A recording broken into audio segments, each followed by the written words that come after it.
falando muito comigo através disso. E na verdade eu não vim para dar a palavra hoje, por isso eu não anotei nada, né? Geralmente a gente anota, faz um pouco, mas eu não anotei.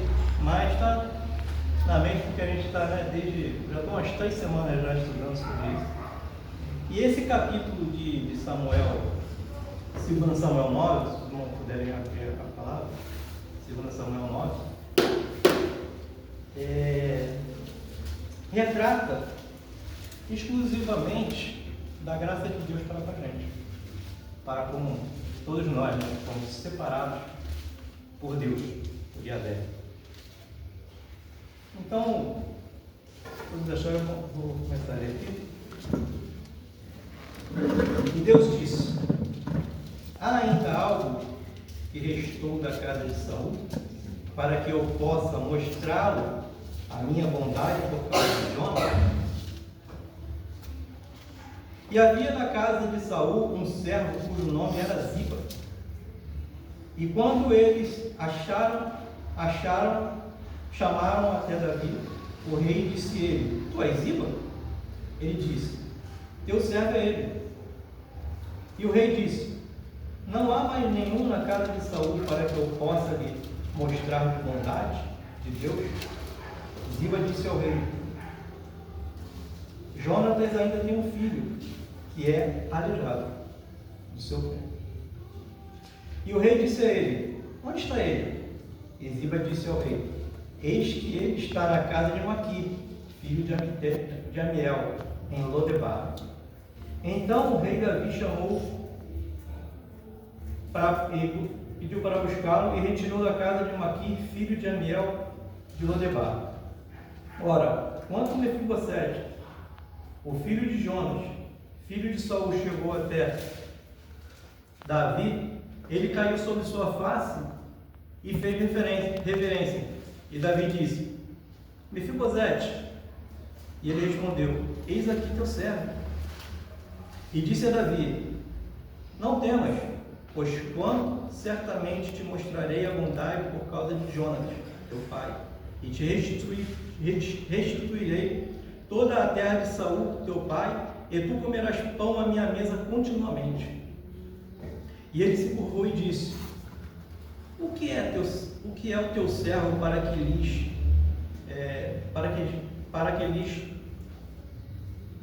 que olhes para um cão morto como eu sou?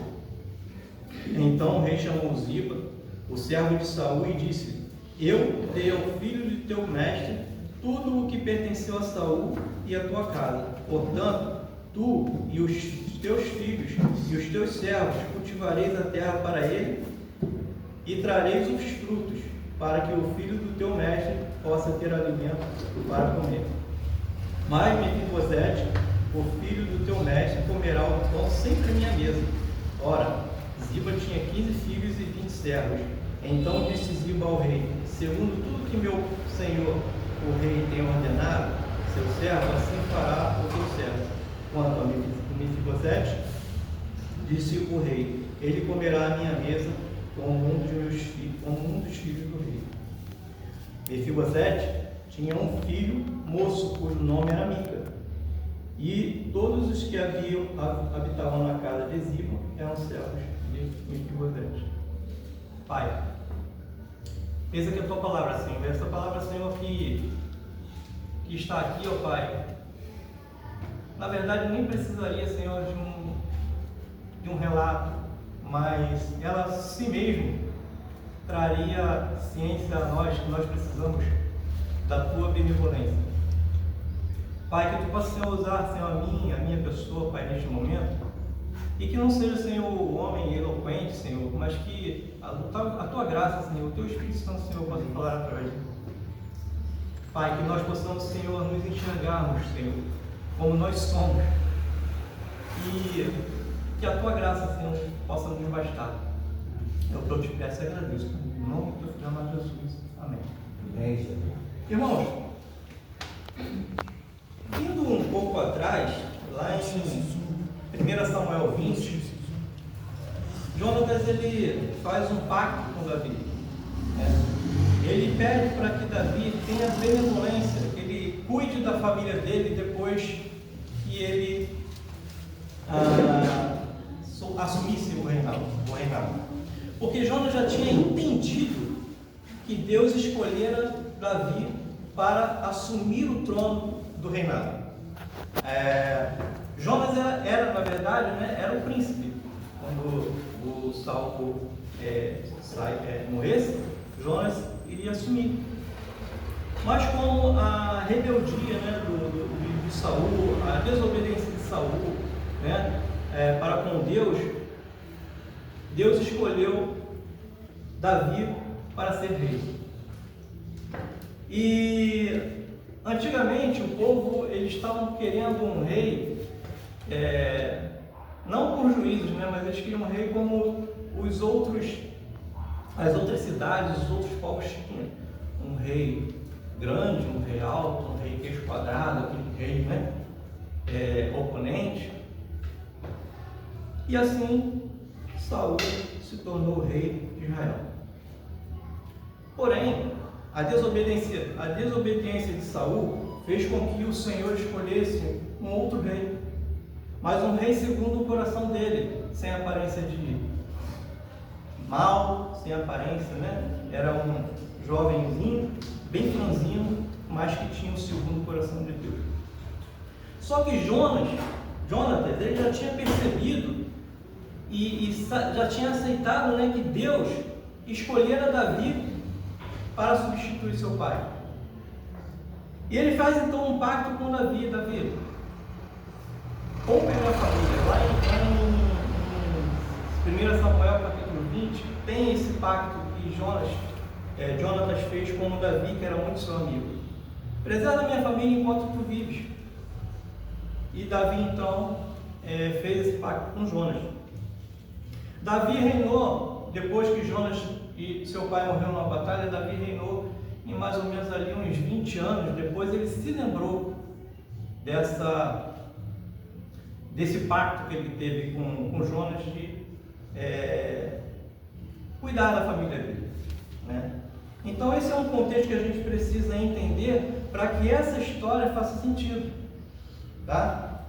E aqui logo no primeiro versículo, e disse Davi: há alguém que estou na casa de Saul para que eu possa mostrá-lo a minha bondade por causa de Jonas? E havia um servo cujo nome era Ziba, e quando eles chamaram até Davi, o rei disse a ele: és tu Ziba? E ele respondeu: sim, é teu servo. E o rei disse: não há mais nenhum na casa de Saul para que eu possa mostrar de bondade com Deus?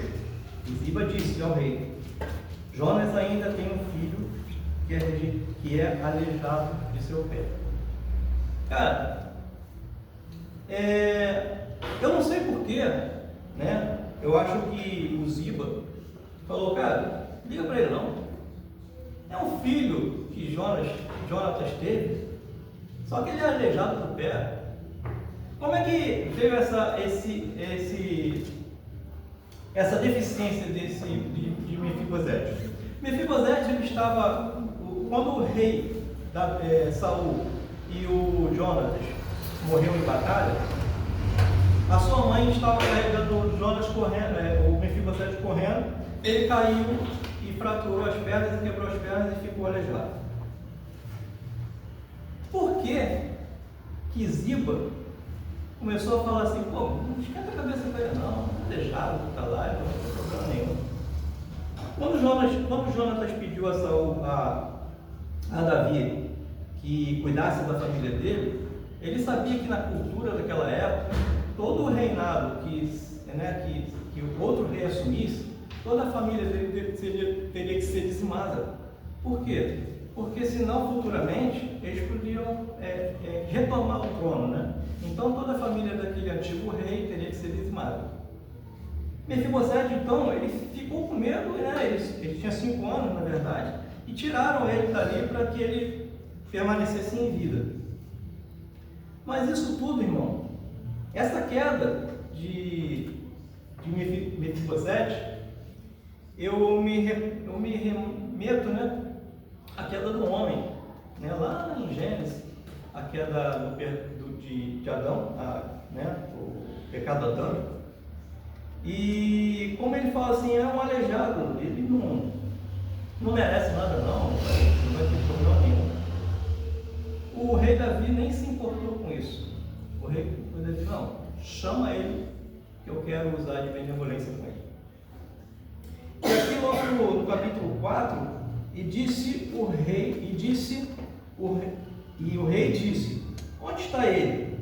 Ziba disse ao rei, eis que ele está na casa de Mequi, filho de Amiel, em Lodebar. Irmãos, Lodebar é uma cidade que traduzindo, né, é uma cidade sem pasto, é uma cidade vazia, é uma cidade de esquecidos, né? E Mefibosete, ele estava nessa cidade de Lodebar, que é uma cidade esquecida, uma cidade que nada tinha, que nada criava, não tinha pastos, era uma cidade totalmente esquecida. E ao decorrer dessa mensagem aqui, irmãos, eu queria fazer uma comparação com a nossa vida, né? A que ponto a gente se encontrava quando Jesus chamou a gente? Até a que ponto que a gente estava? Onde que a gente estava? Em que Lodebar que a gente estava? Em que cidade sem pastos? Em que cidade esquecida que nós estávamos? E qual era a nossa deficiência para que Deus tinha bondade para com a gente? A gente nota que aqui no capítulo, quem procura Ziba, quem procura o Mefibosete, foi o rei. Não foi Mefibosete que foi atrás do rei. Nós somos assim. O Senhor Jesus, ele vai à nossa busca, ele vai à nossa presença. Mas ele precisa de quê? Precisa de pessoas para ir falar. Precisa de pessoas para abrir a boca, para que outras pessoas possam ouvir. Porque em João 10, o Senhor diz assim, ó, as minhas ovelhas ouvirão a minha voz e me seguirão. Então, é o rei que nos chama. E a nossa deficiência, a nossa pequenez, ninguém, irmãos, ninguém vai entrar nos portões celestiais, ninguém vai entrar nos portões celestiais dizendo, olha, o Senhor fez uma boa escolha. Pô, eu sou o cara. Ô Senhor, você escolheu bem pra caramba. Escolheu certo. Né? Ninguém vai entrar nos portões do céu assim. Mas a gente precisa entender que nós somos falhos, nós somos pecadores, nós somos maus, nós somos igual um cão morto, como diz aqui Mefibosete. Nós não temos, perante o Senhor, nós não temos aparência boa nenhuma. Quem sou eu, pecador, pobre, cego, nu? Quem somos nós para escolher o Senhor? O Rei de toda a glória. A maior humilhação de Jesus não foi se tornar a cruz, não foi nada disso. A maior humilhação de Jesus, sabe o que foi, irmão? Se tornar um homem igual a eu e você. Essa foi a maior humilhação de Jesus. E Ele deu a vida para a gente, Ele nos escolheu, Ele deu sangue, para que nós fôssemos salvos. Tá? Ele agiu de bondade com a gente, sendo nós ainda pecadores, maus, errantes, né? E Ele nos dá a vida eterna. Seguindo aqui, então o Davi mandou buscá-lo, né? E Mefibosete, filho de Jonas, filho de Saul, chegou a Davi e caiu sobre a sua face em reverência, e Davi disse, Mefibosete, ele respondeu, sou eu, eis aqui o teu servo.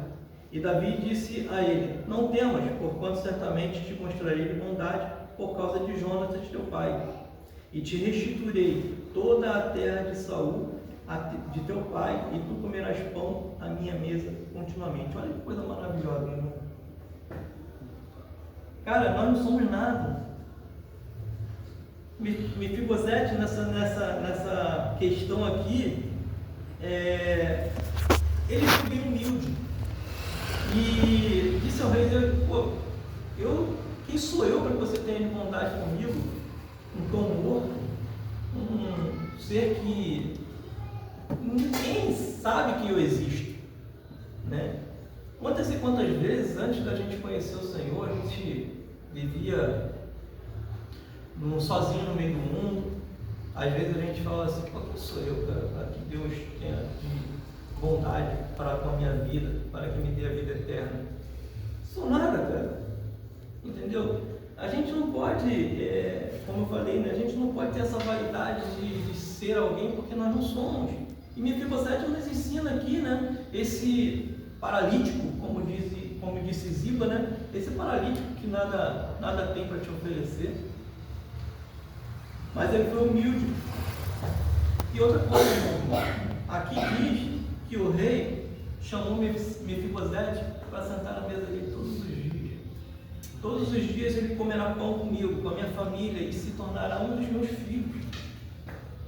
Quantas e quantas vezes nós temos o privilégio de se assentar na mesa do Pai, de se assentar na mesa de Deus todos os dias, para ter com Ele um encontro, para ter com Ele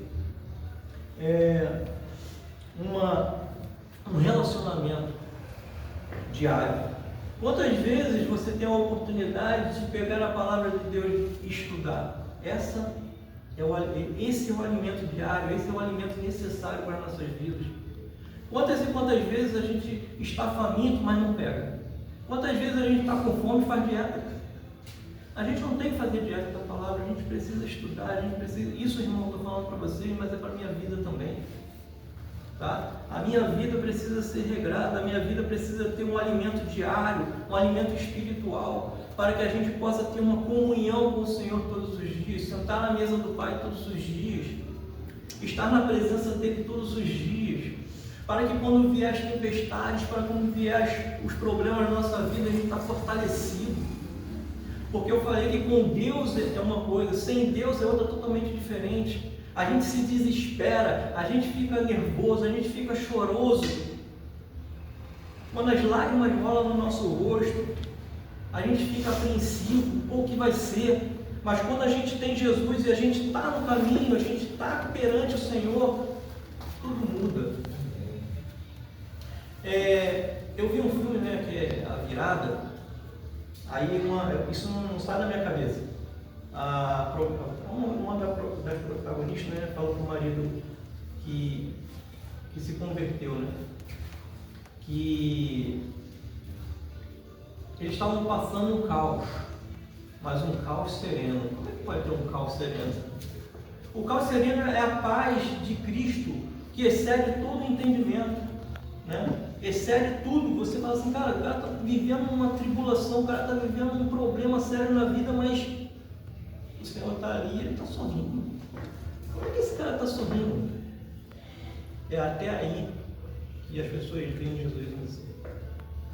Mas para que as pessoas vejam Cristo na nossa vida, a gente precisa se alimentar todos os dias da palavra, a gente precisa estar em comunhão com Ele, a gente precisa exalar o cheiro dele, a gente precisa as pessoas precisam ver em nós algo diferente, algo que salta os olhos, para que a gente possa ser visto, porque nós somos salvos, nós somos separados, nós não estamos mais neste mundo, entre aspas. Aqui a gente está passando, nós somos estrangeiros nessa terra. Aqui a gente não vai levar nada. Aqui a gente não vai levar nossa casa, não vai levar nosso carro, não vai levar nossa roupa, não vai levar nosso corpo, nós não vamos levar nada daqui. A gente vai ter um outro nome, a gente vai ter um novo céu, uma nova terra. Isso aqui vai ficar tudo para trás. A gente vai viver aqui, a nossa vida aqui, ó, é isso aqui, ó, curtinho, né? E desde que a gente nasce até 70 e poucos anos, 100 anos, alguns, né, que tem uma vida mais... A eternidade é muito mais. A eternidade é algo que a gente não entende, tá? Não entende, mas a gente precisa caminhar aqui. A gente precisa fazer o que Jesus pediu para que a gente fizesse: ide e pregar o Evangelho, a tempo e a fora de tempo. A gente precisa abrir a nossa boca, ainda que a gente às vezes a gente acha que não sabe, né? Mas o Senhor Ele vai preparar a gente no momento certo. Quando tiver uma oportunidade, não deixa chegar a oportunidade, não. Crie oportunidade para falar do amor do Senhor. Cria oportunidade para que a graça salvadora que Deus teve na nossa vida, essa graça seja visível aos olhos dos outros, para que a gente possa entender que a bondade do Senhor, né, na nossa vida, que a gente não era nada, a gente lá em Efésios 2, né, estávamos mortos em nossos pecados e em nossos delitos. Hoje nós temos vida. Hoje nós temos vida e vida com abundância. A gente precisa entender que o céu está breve, as portas já estão, as dores de parto, né, já estão ali. A apostasia nós estamos vivendo. Daqui para frente só vai piorar. Mas a gente precisa estar firme com o Senhor. Aleluia. A gente precisa estar firme perante essa palavra de Deus.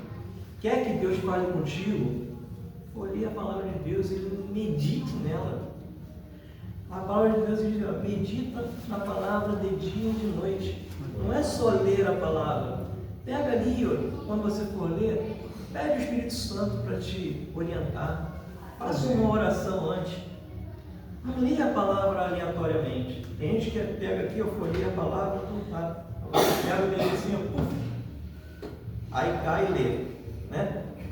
Já pensou se cai aqui? Correndo é a coisa que cai na mão de Deus vivo. Então, gente, a palavra de Deus está aqui. Quer falar com o Senhor? Quer que o Senhor fale contigo? Lê a palavra, estude a palavra, porque Ele vai falar contigo. E Ele diz aqui, eu sei contigo todos os dias. Você vai cear comigo todos os dias. Todos os dias você vai estar à minha mesa. E é muito bom, irmão. É muito bom a gente falar desse amor. É muito bom a gente falar de Jesus. Cara, quando a gente vê a nossa conversão, né? Quando eu sempre fui crente, desde 13 anos eu sou crente. Só que eu nunca tinha aceitado a Cristo, né? Eu nunca tinha entendido, na verdade, o verdadeiro Evangelho. Eu ia para a igreja. Todos os domingos eu ia para a igreja. Eu participava de Embaixadores do Rei. Eu participei da União de Adolescentes, que era uma bênção. Mas chegava, às vezes, os colegas chamavam para eu ir para o bar e tal, eu saía da igreja para o bar. Eu ia para festinhas. Eu fazia as minhas vontades de adolescente. Mas quando o Senhor, há pouco tempo atrás, me chamou de verdade, eu já era casado, tinha meus filhos, tem mais ou menos aí, se eu não me engano, uns 8 anos atrás. Eu lendo a palavra de Deus na hora do almoço no meu trabalho. Eu lembro como se fosse hoje, Gênesis 39. Eu estava lendo aquela palavra ali, e o Espírito Santo de Deus me tomou de uma tal forma que eu chorava, eu ria, eu fiquei impactado o dia todo. Ali foi a minha conversão. E a coisa mais linda, meu irmão, é isso. Não é o camarada que matou, que roubou, que estupou e tal, e vem aqui e fala um montão de coisa. A conversão mais linda, meu irmão, é quando você fala assim: olha, eu era mal, eu era pecador, e ainda sou pecador, mas Deus, com a sua misericórdia diária, me renova a cada dia.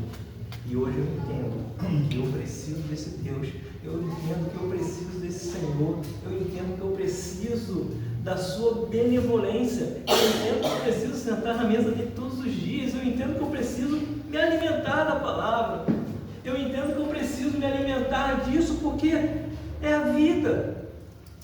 Eu era morto, agora eu vivo.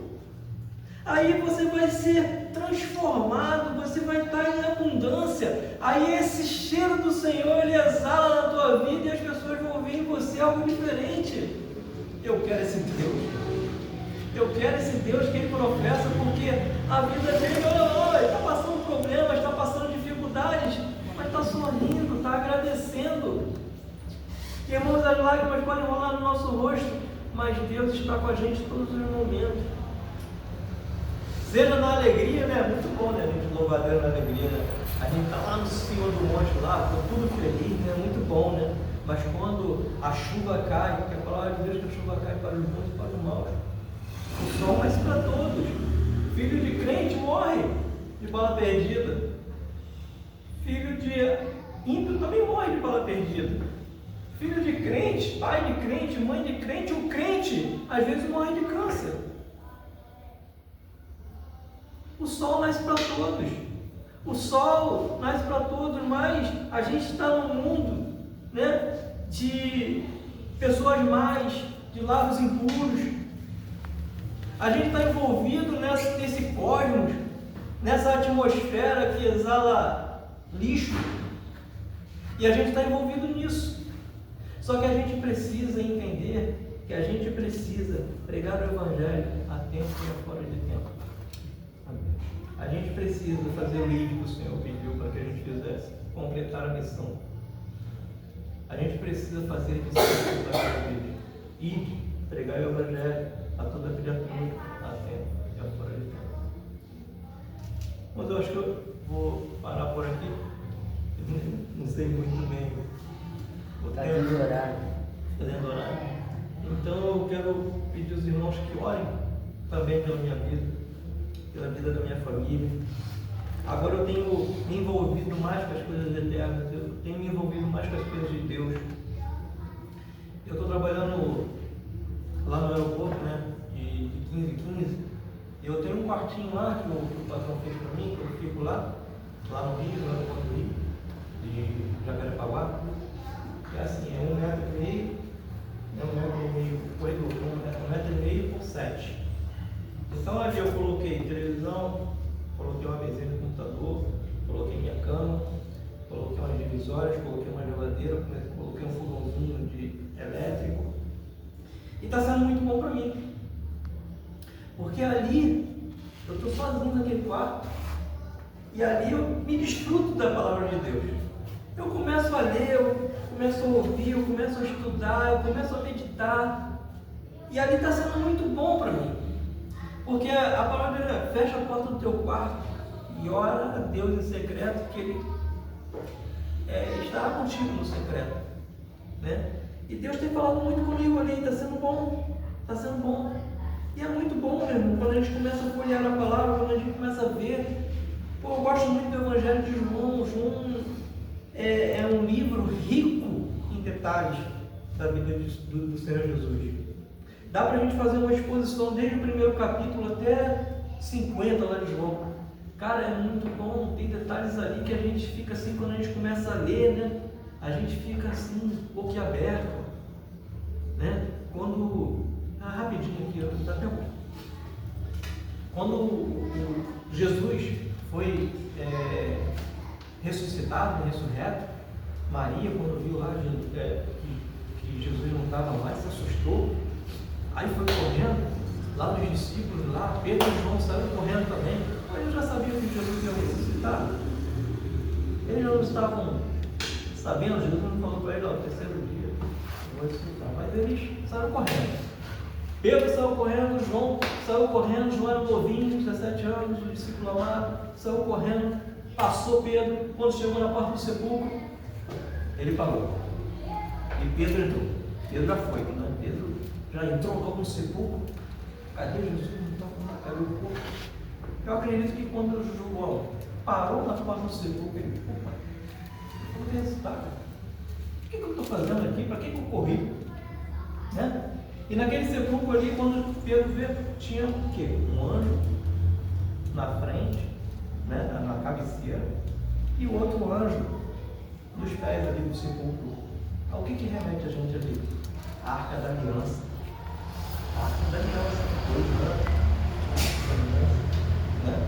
O lenço dobrado, isso tem um significado. Então, quando a gente começa a estudar, quando a gente começa a deleitar, quando a gente começa a se dedicar, né? Ler, meditar na palavra de Deus, a gente vê cada detalhe aqui que é contado, né?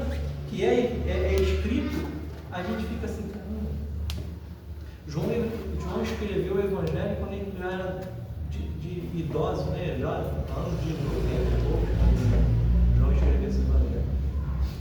E a gente fica assim, às vezes tem nos evangelhos sinóticos, né? Marcos, João, Lucas, eles falam, às vezes tem algumas coisas que não batem, né? Muito bem, porque um conta uma história, outro conta outra, mas as mesmas se encontram, porque imagine, eu não sei nem o que eu comi ontem. Imagine contar uma coisa, uma veracidade, né? Uma verdade que ocorreu há 30, 40 anos atrás, né? Mas é muito bom. É muito bom quando a gente medita na palavra do Senhor e o Espírito Santo de Deus nos revela coisas que a gente ainda não sabe, né? Eu convido os irmãos nessa noite para que se assentem na mesa do Rei todos os dias, porque a gente não era nada.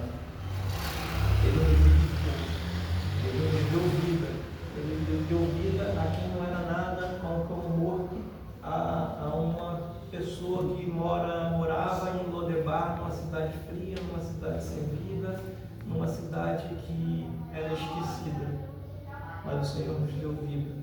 O Senhor, Ele nos chamou, Ele nos deu essa graça maravilhosa.